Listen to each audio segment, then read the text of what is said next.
House of Representatives over failure to clarify details of 344.85 billion naira National Assembly budget. Also, we would go to Senegal, where the death toll has climbed to 3 in protest by citizens over the delayed presidential election. This is The Conversation. I am Lekon Onobanjo. Let's talk.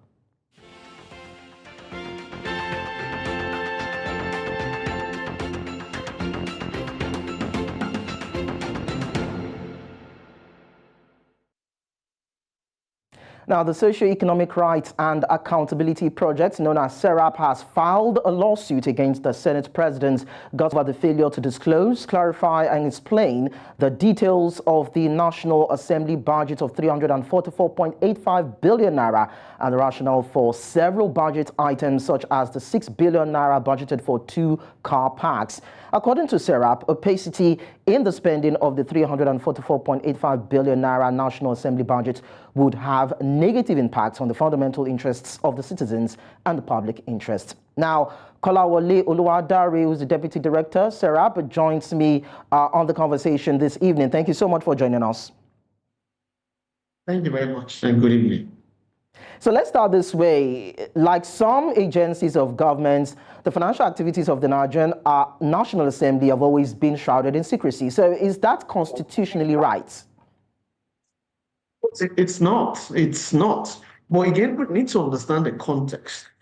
The allocations to the National Assembly in the budget falls under what is called the statutory transfer, which means these are the sums that go en bloc from the Consolidated Revenue Fund of the Federation to the National Assembly. But just because it is by statutory transfer, and again, we would not go into the modalities and the legalities of the National Assembly funding being a statutory transfer. But just because it's by statutory transfer does not prevent the National Assembly from providing budget lines, detailed budget lines of those allocations, like every other arm of government or ministries, departments, and agencies. Part of the issues, amongst others, include the 8.5 billion naira National Assembly liabilities and 6 billion naira for 2 car parks. Can you please shed more light on that? What is the main concern for SERAP? Because if the legislature is operating within the confines of its prerogative, why is it a problem? Thank you very much. So we need to situate the details of the National Assembly budget as we know them today in the 2024 appropriation within the context of what obtains in the Appropriation Act every year, and particularly what obtains in the Appropriation Act 2024. The budget is an estimate of spending and resources as income. And the budget is characterized, among other things, particularly by budget lines to each ministry, department, and agencies of government across the 3 tiers and across the 3 arms of government. And that means that each budget line should be clear and simple enough for anyone to understand that XYZ amount of money is budgeted for purposes. But areas where you have nebulous of vague descriptions of the items leave room for fraud and for corrections, pardon me. And that means that instance does not pass the test for transparency and accountability. And you will agree with me that a description of 8.5 billion naira, just as National Assembly liabilities, is enough. What does it mean? If an agency of government has allocated has said that it needed 8.5 billion naira, it's part of the appropriation bill to the National Assembly. Once the National Assembly Committee on Budget asked that Ministry of Department of Government to explain what does that liability mean, provide details, let it be clear. In this instance, it is the National Assembly that has provided vague, nebulous, and really uncertain description of items in the budget. What does National Assembly liability mean? Enough that it is gulping 8 billion naira. Is it a debt owed by the National Assembly? Is it a debt to be owed in 2024? Or is it a debt that has been owed in the past? Who owed it? For what purposes? That's why we are asking these questions. Again, these are the normal things that should operate within the context of good governance that strives on transparency and accountability. Perhaps if the National Assembly provides details of this amount, perhaps it can be justified. It's not for SERAP to say, as it were. The Nigerian people, if they understand what it means, then it is fine. But it is clearly wrong to have vague description of items for such a huge sum of money in the face of this of the economic crisis, where a lot of hardship is going on in Nigeria, and then we have just vague descriptions. And one of those descriptions, if you check, is what they've called to the House of Reps and the Senate. Again, does mean there is no car park in the National Assembly as we speak. Is it the construction of a new car park? Is it a renovation and enlargement of the existing car park? And then when you look at the amounts allocated to these lines, it is very important in the interest of transparency and accountability for the National Assembly to explain to Nigerians. This suit is really an opportunity for the National Assembly to show that it is transparent and accountable, to disclose and provide clarity on these budget lines. That's the least they can do in this instance as a representative of the people.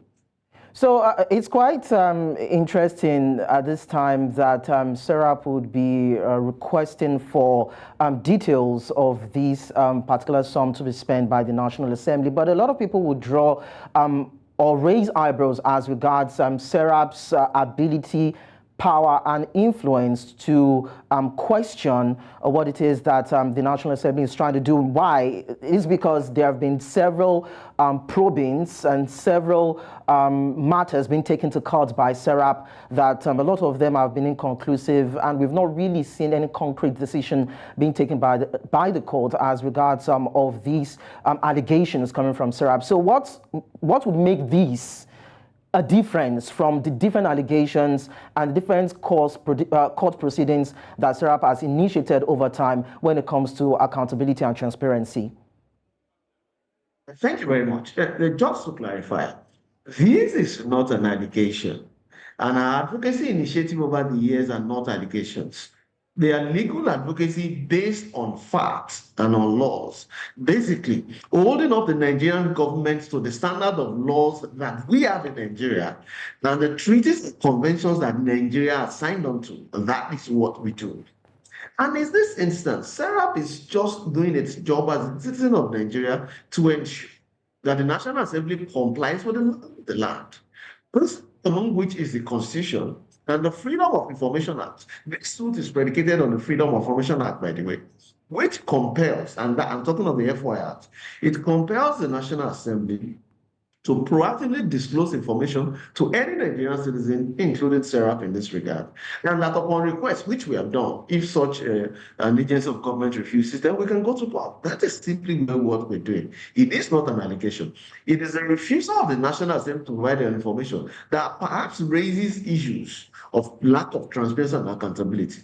It is not an allegation. And as to the chances of success or the rationale behind this court, this public interest lawsuit, and the many others that we've done over the years, this question, I think, should be more appropriately addressed to the National Assembly and other agencies of government who routinely, and as a matter of habit, disobey the law, and they sometimes disregard lawful orders of the court. So what we do simply is that whenever we have any grievances based on the laws in Nigeria, we go to court. The court is the final arbiter between citizens themselves and between citizens and agents of government, and even between agents of government themselves. We submit this issue for the court to finally decide. And of course, we know that as part of the challenges we have in Nigeria, in not, for example, judiciary, the rate and the pace of adjudication of cases is very slow. Those are one of the issues we've seen as part of the issues we have with governors. But we submit ourselves to the jurisdiction of the court, and however slow it is, because we're a law-abiding citizen, we have to follow that process to see that it comes out. And so if those cases take long in court, I believe that it is in the interest of the rule of law that we follow through on these advocacy initiatives that we're taking, instead of resorting to self-help or anything that might be unlawful. Very hopeful in this instance, like we've been in the past, that the court does do right by the Nigerian people, that justice will be served ultimately in this instance. And what we're asking the court to do is very simple. We're asking the court to compel the National Assembly to provide information and clarity on this budget lines. And that is what we're asking the court to. And I see no reason why the court will not side with Nigerian people in this instance. Okay, let's quickly just look at the three arms of government, the legislature, the executive, the judiciary. Now, these arms are meant to serve as checks and balance for each other, but that has not been the case in the last 2 decades. So would you call these acts an act of impunity or gross negligence on the part of government to ensure due diligence when it comes to making information public for public consumption, and of course ensuring that whatever transaction or operations or finances that is to be expended on by the government follow due process, and of course speaks about transparency and accountability. Yes, and this instance is clearly an example of breach of the due process, because when you look at the budget making processes, the Budget Office of the Federation has collated all these inputs by various ministries and departments of agencies and has presented it to the president as the head of the executive and the head of the country, who has presented these as appropriation bill to the National Assembly. And that was decided at the committee stage and at the house, the joint sitting of both houses, before it was deliberated, and then it becomes the budget. Then it was sent to the president, who signs it, and it becomes the Appropriation Act. In all these processes, the questions Nigerians should ask, which is valid as you're racist, did the president review whatever the National Assembly has done as their own input before appending the signature? That's where the principle of checks and balances comes in. Should the president have raised the issue of these things we are saying to understand pertinent questions? What does Senate CAPA 3 billion mean? What for? Who benefits from it? And those are the questions that the executive could have asked the president being here before appending the signature. And that's why we see the failure of these checks and balances in governance in Nigeria. I do agree that this is an act of impunity. It's the impunity on the part of the National Assembly to receive the appropriation bill, unilaterally increase their own allocation from 197 billion to 344 billion, and refuse to provide details and clarity on most of these budget items, and pass it at the Appropriation Act and send it to the president for approval. It is impunity. Okay, so in the light of this particular discussion, if the National Assembly refuses to honor court orders or present the details that SERAP is asking for, would you recommend that the Senate and the House of Assembly should be scrapped? Why? Because a lot of people have questioned the rationality of having a bicameral legislature that expends a humongous amount of government spending, that spends more, government spending. Now, when we see issues like this, what do you think would be recommended? To scrap the entire legislature, or how do we ensure that they live within the confines of the government's financial portfolio?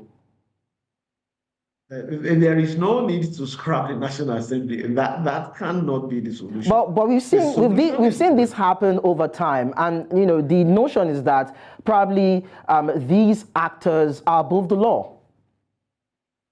No, of course not. It is simply because impunity has prevailed for so long that there is encouragement for people to also disobey the laws. And with examples of impunity starts from the highest office in the land, the office of the president, who has also disobeyed orders of the courts, have also disregarded clear provisions of constitution and other laws in the various aspects of governance.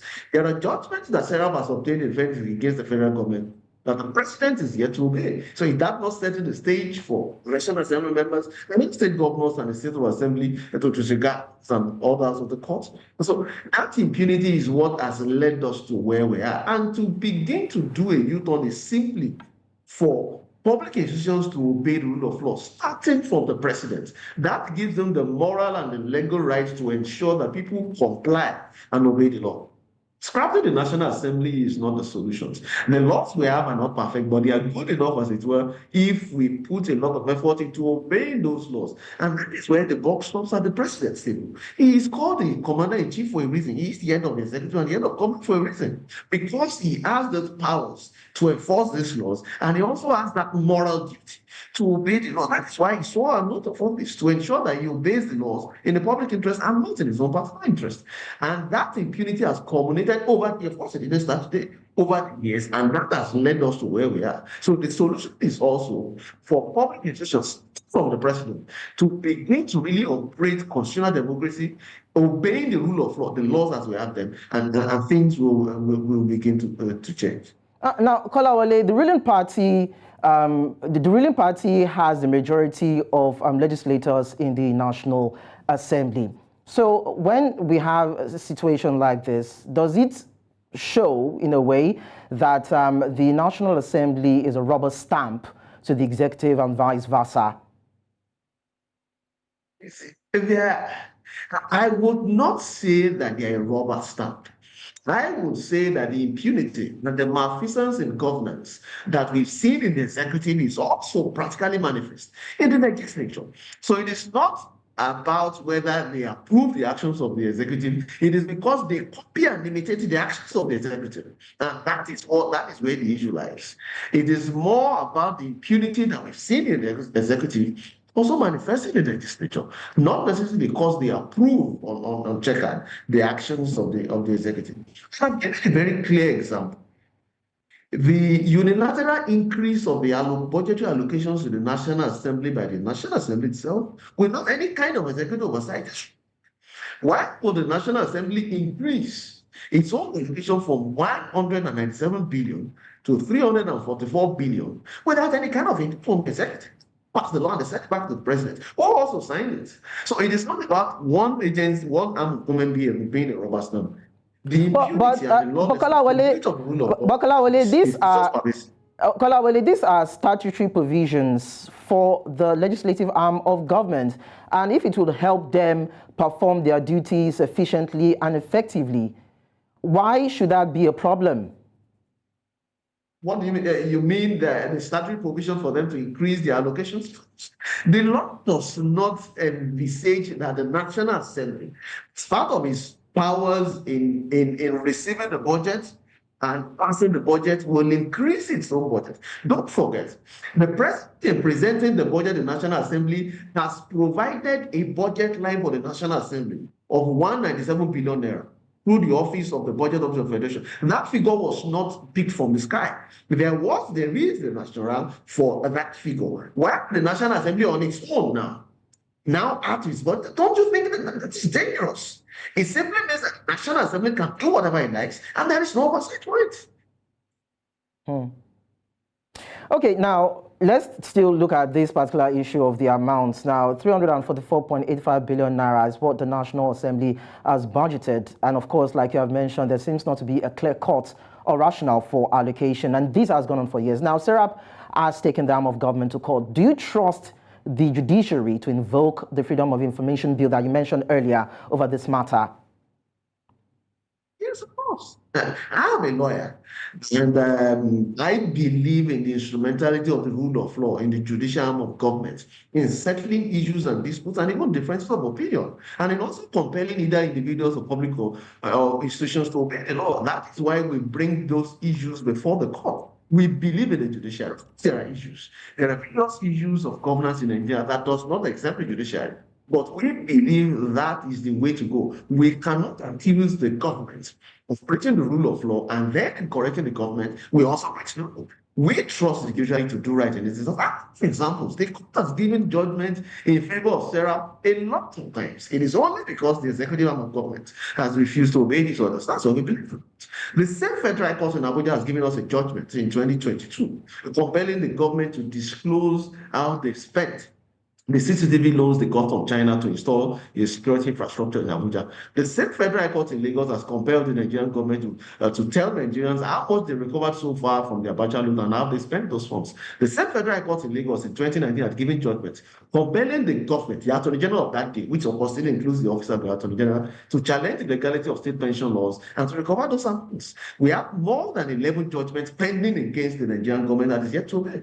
So we believe in judiciary in spite of all the issues, and that is why we submit these matters to court. Because that is what the law says, and because really, we really can't do other, we really can't take any other step except within these two legal means. Well, that is backlog of courts, of course, talks being put across to the legislature and every other areas that have issues as SERAP have tabled them. We hope that something will be done in terms of justice being served over these matters and clarity being brought into public light. Kolawole Oluwadare, Deputy Director, SERAP, thank you so much for talking to us at this time. Thank you very much. I do appreciate the privilege. Okay, you are watching The Conversation. Do stay with us. We still have more to come.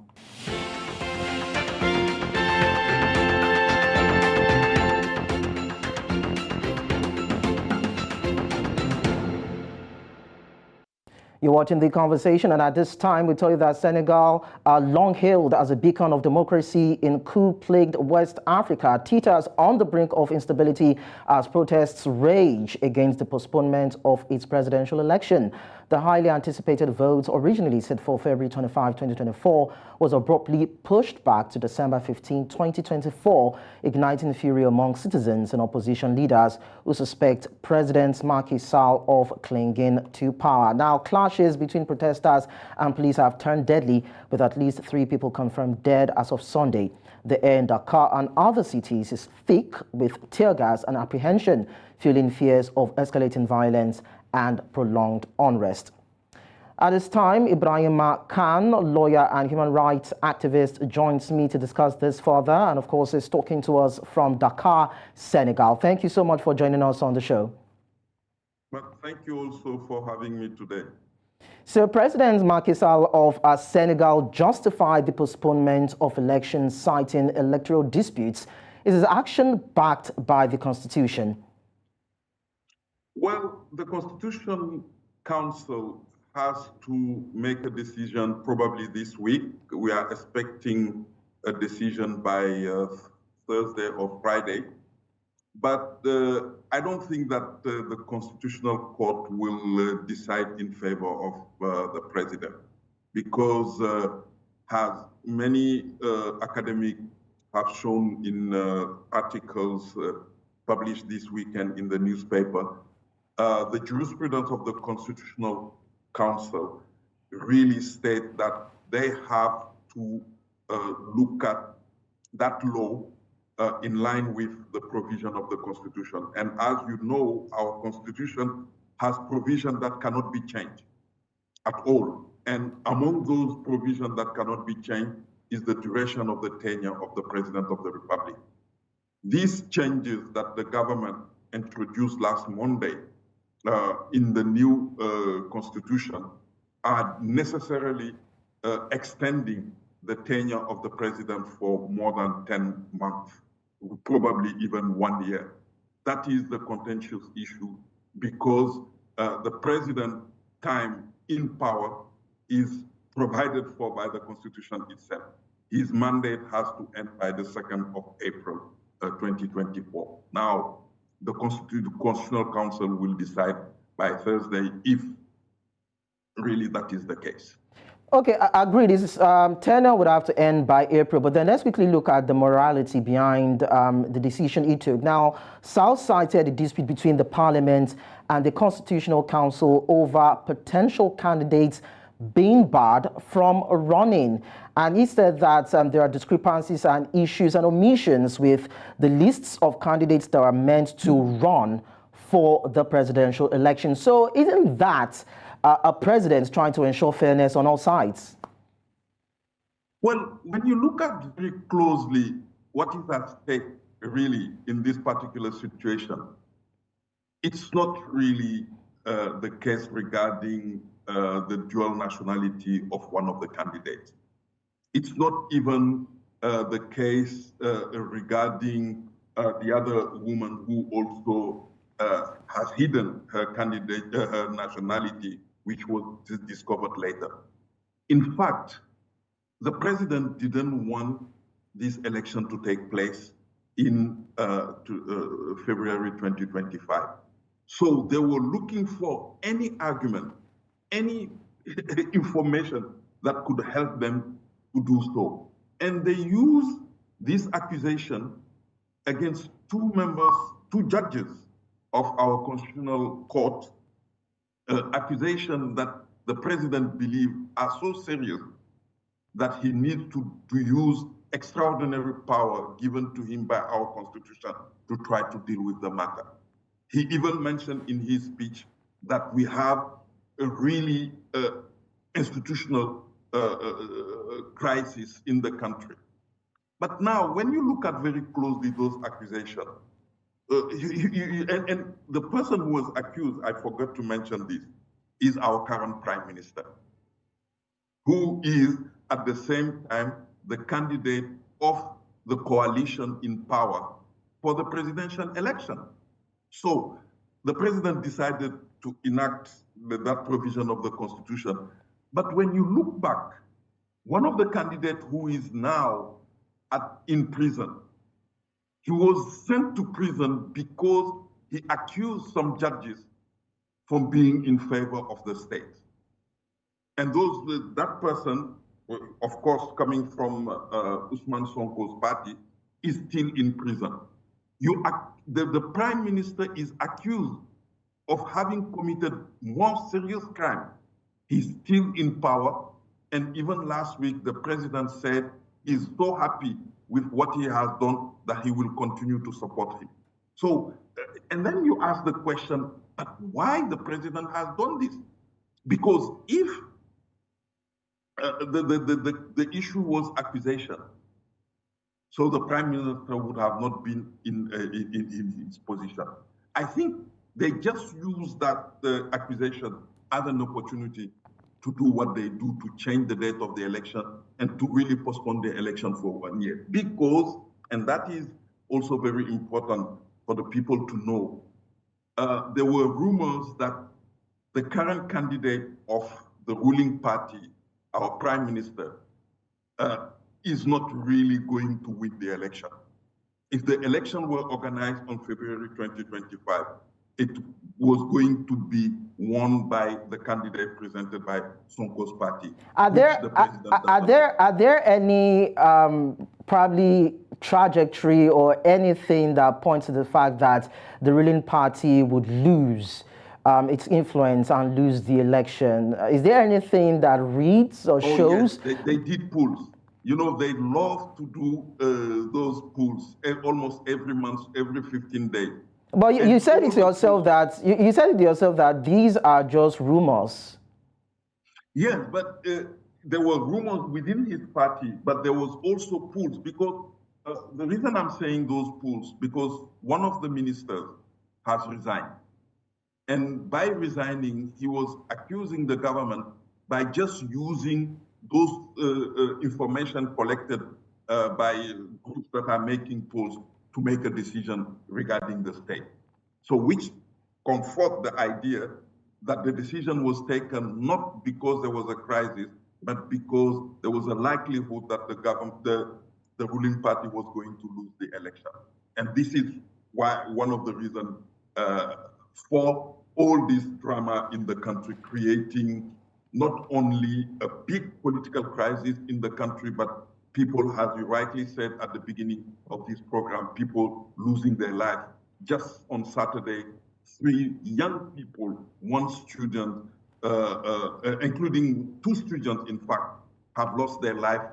And with the accusation that they were killed by bullets used by the security forces. So you see how dramatic is now the situation in the country simply because the ruling party doesn't want to hand over power to... But then, Ibrahim, don't you think there are some probably state actors and non-state actors that are trying to instigate violence and, you know, turn the back of the people against the president? Because before now, we've not had any situation or a case whereby anyone has come out to talk about Macky Sall's administration, say anything bad or wrong about it. So why is it that now is when we're having this sort of unrest?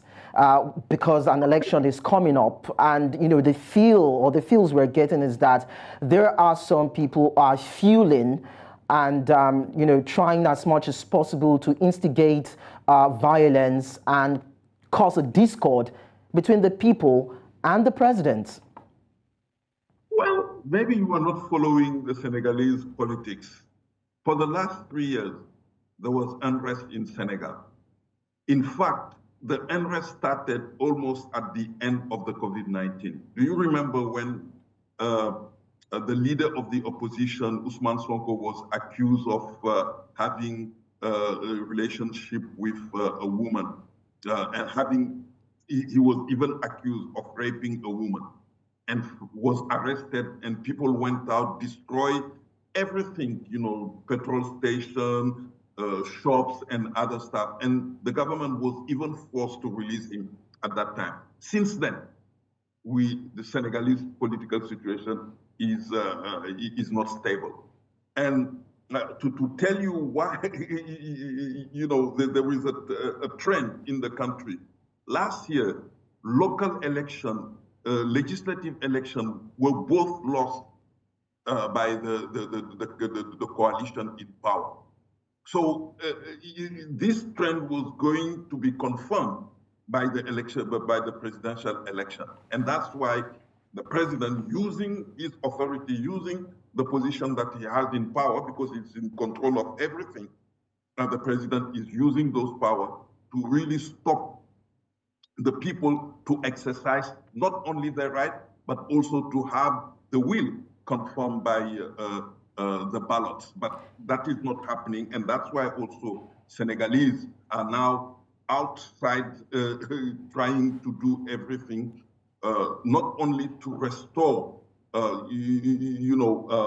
public strength, the authority of the state, but to make sure that election take place and that the constitution is fully respected by both the government and political parties. Ibrahim, you said that the president wields all the power. Do you think that the parliament has been bought over to by the presidency, because the postponement bill and the extension of his tenure were backed and approved by the parliament, which is a constitutionally recognized arm of government? So would you say that they are in cahoots with the president in this particular matter? Of course, and I will tell you why. Because the president was using the provision of Article 52 of our Constitution, it is said in that provision that the president, by using those powers, cannot change the Constitution. A political party, PDS, whose candidate was not accepted to run for the presidency, who accused the prime minister of bribing members of the Constitutional Court, has decided to prepare a bill changing the Constitution. And to tell you about the collusion between the executive and that party, according to our Constitution, when a political party is presenting a bill, the bill has to meet two very critical conditions. One, the purpose of the bill should be in line with our Constitution, which was not a problem. But the bill, if its purpose is adding financial implication, that financial implication needs to be sorted out before the bill to be adopted. You and me know that if we postpone an election, it will definitely have financial implications, because they will have to to restart everything. They even refuse to go and look at that, because if that was done, a commission would have looked at the bill and then decide, and the time frame that they wanted to have this bill done would have not been respected. The president himself accepted that condition should not be looked at and decided to send the bill for adoption to the parliament. Do you look at that problem? In this case, this particular aspect of the bill is now tabled before the Constitutional Court. Do you understand? So if you look at all these elements and the one that I mentioned to you, you will see that there are collusion between the political parties that prepared the bill and the executive, because the executive didn't want this election to take place in February 25. Just last point, the decision, the law was the decision of the president to cancel the decree calling the electoral college to go for election. Okay, now 10 hours before the beginning of the campaign. Ibrahim, permit me at this point to bring in Imo Edet, who is a media personality and is of course in the know about the situation in Senegal. Thank you so much, Imo, for joining us at this time. Imo, can you please say something or mute your device so that we can hear you?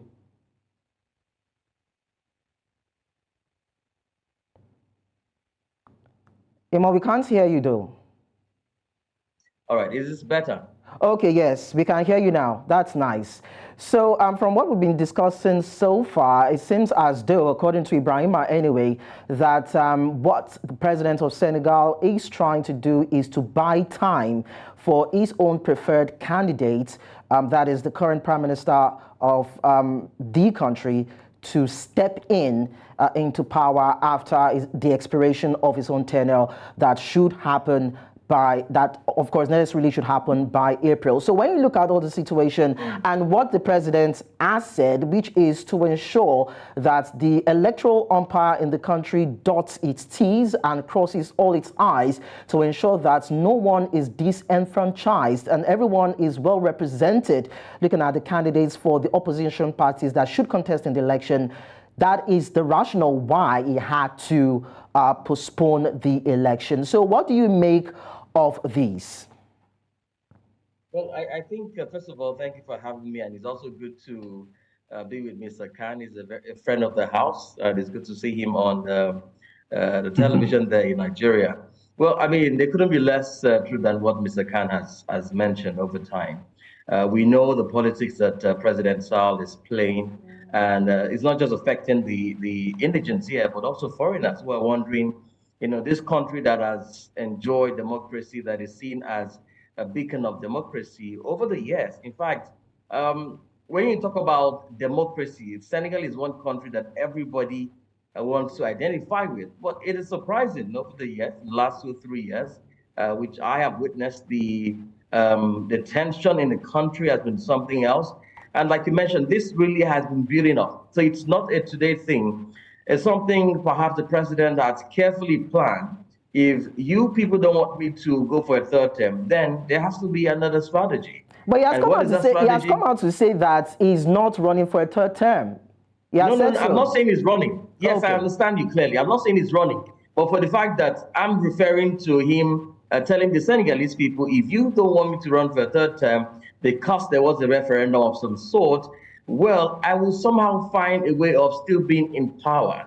And like you mentioned, Amadouba, they may not really be in that good term per se, but he really doesn't have a choice right now because all he has been trying to do in the past 2 or 3 years to silence the opposition. And that is what we have seen clearly. Even the media is affected at some point, you know. So really right now, whatever drama the president is putting up, whatever strategy is putting up, all the people want is for him to stick to the election date, stick to the calendar date. And that's why, you know, we're seeing the protests which we're seeing and perhaps the one that may happen tomorrow and in the coming days. So it's going to be a very tough time for Senegal if the president wants to go by his plan and wait till December before election is conducted. Now, the opposition parties see Sall's gesture as an institutional coup to extend his term. Well, do you see Macky Sall as a dictator? Imo? That's a 50-50. I mean, if you ask the typical Senegalese like Mr. Khan, he may not really say that he's a dictator, but of some sort. I mean, for you to, don't forget again that the president is very powerful in Senegal. You know, he oversees every institution there, so he can decide to take any decision he likes, so long as he has the majority of the parliament backing his decision. So I wouldn't really say he's a dictator, and I will not say he's not a dictator. Say he's in between. I mean, for you to have canceled the election date, then not really telling the people the exact reason why you're moving this date because of what the Constitution, you know, has taken care of, then there is a problem. Maybe on your part, if you look at that analysis, you can say, yes, he's a dictator in some case, you know, but because he is a civilian ruler, maybe not a dictator.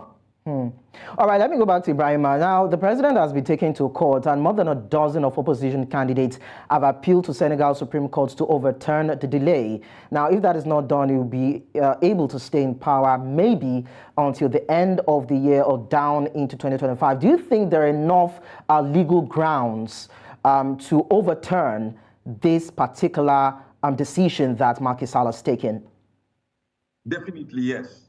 Definitely yes. In both before the Supreme Court and before our Constitutional Council. Before the Supreme Court, as I mentioned to you, that decree calling for the Parliament to meet and to discuss the bill, that decree is unconstitutional because the bill itself is adding financial constraint, financial implication to the system, and those financial implications have not been decided before the adoption of the bill. So that's something that will be very easily done. But the problem with the Supreme Court is that its decision may take longer, maybe 1 month, 2 months, nobody knows. But for the Constitutional Council, we are even expecting a decision this week. People are saying Thursday or Friday. And, you know, the whole weekend, people have discussed and have, you know, there are many, many academics' explanation, and the jurisprudence of the Constitutional Council is really in favor of the cancellation of this bill. Definitely, yes. Definitely, yes. Which means that the deadline of the 2nd of April is important for the president. And even today, I heard some of his followers now looking at the prospect of having the Speaker of the Parliament, as you know, provided for by our Constitution, to be the next president who will be organizing in the next 3 months election, so that and to hand over the power. By all means, apparently by April 2, Macky Sall will have to leave the power.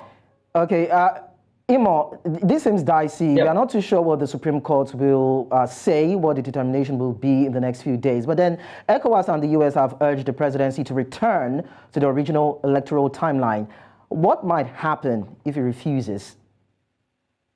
Well, today we were actually expecting the ECOWAS chair in Dakar, but I learned the trip was called off at the last minute.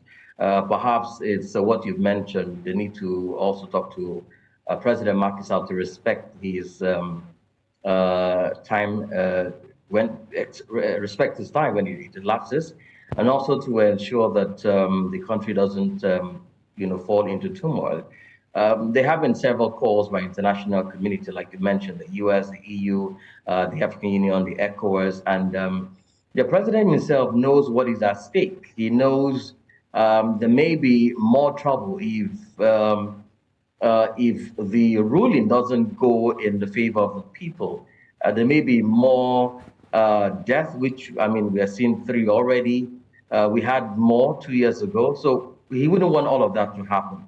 What we saw in the last couple of days going out to cover these stories, I would describe them as a tip of the iceberg to what we saw 2 years ago when the entire country was almost at a standstill.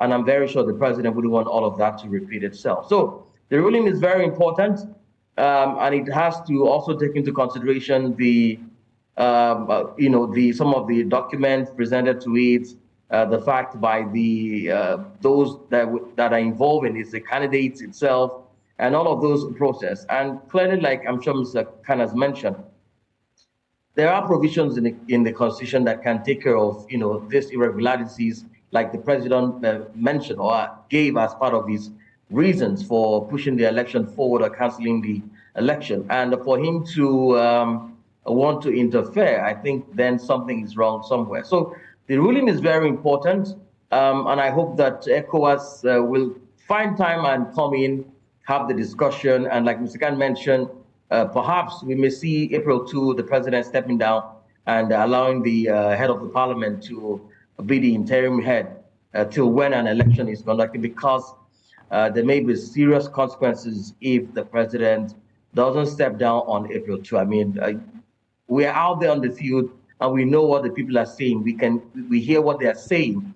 We know what they are going to call for in April 2. What we are seeing is just a preparatory process for what will come on April 2. So everything, like I said, still falls down within the ruling of the Supreme Court. Okay, so let me just quickly get Ibrahim's final thoughts. Now, talking about brewing trouble and what the probable consequences might be. Now, we hear of threats by some certain elements to establish a parallel government. So would you throw your weight behind that? Well, when you look at all this drama, what is the final objective? The final objective is to cancel the election and to restart the whole process. But for that to be done, it means that we need to cancel a decision of the Constitutional Court.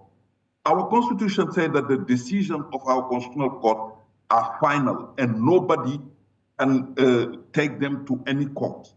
And the Constitutional Court has decided that 20 people will compete for the election. The date of the election now are not known, but they will be known. And now, if the election doesn't take place, that's another problem for the country. That will mean that we are really in big trouble. So do you think a parallel government should suffice if the president refuses to obey court orders? Yeah, but there is a kind of evolution since the weekend. The president seems to be now open to discussion. Apparently, now, one television station was closed. Now it has reopened. Today, we learned from a very important newspaper very close to the presidential palace that by Wednesday, an amnesty law will be adopted, an amnesty bill will be presented and adopted by the cabinet. And that amnesty will mean they will free all the political prisoners. And Macky Sall himself wants the country to go into a kind of broader dialogue to discuss all the things to find a solution. All right. So I think that all those elements show you that now the president has come back to normality, to reality. He's now looking at things normally, and now he's ready to change the trajectory that he has taken, and now we are going towards the solution to the problem. And I think the solution to the problem is having election as soon as possible. Well, we just hope that every party involved will take the step towards civility and sensibility to bring an end to these issues. Ibraim M Khan, lawyer and human rights activist, Imo Edet, a media personality. Thank you so much, gentlemen, for sharing your thoughts with us on the show. And that's a wrap on the conversation for today. I am Lekon Onobanjo. Enjoy the rest of your day.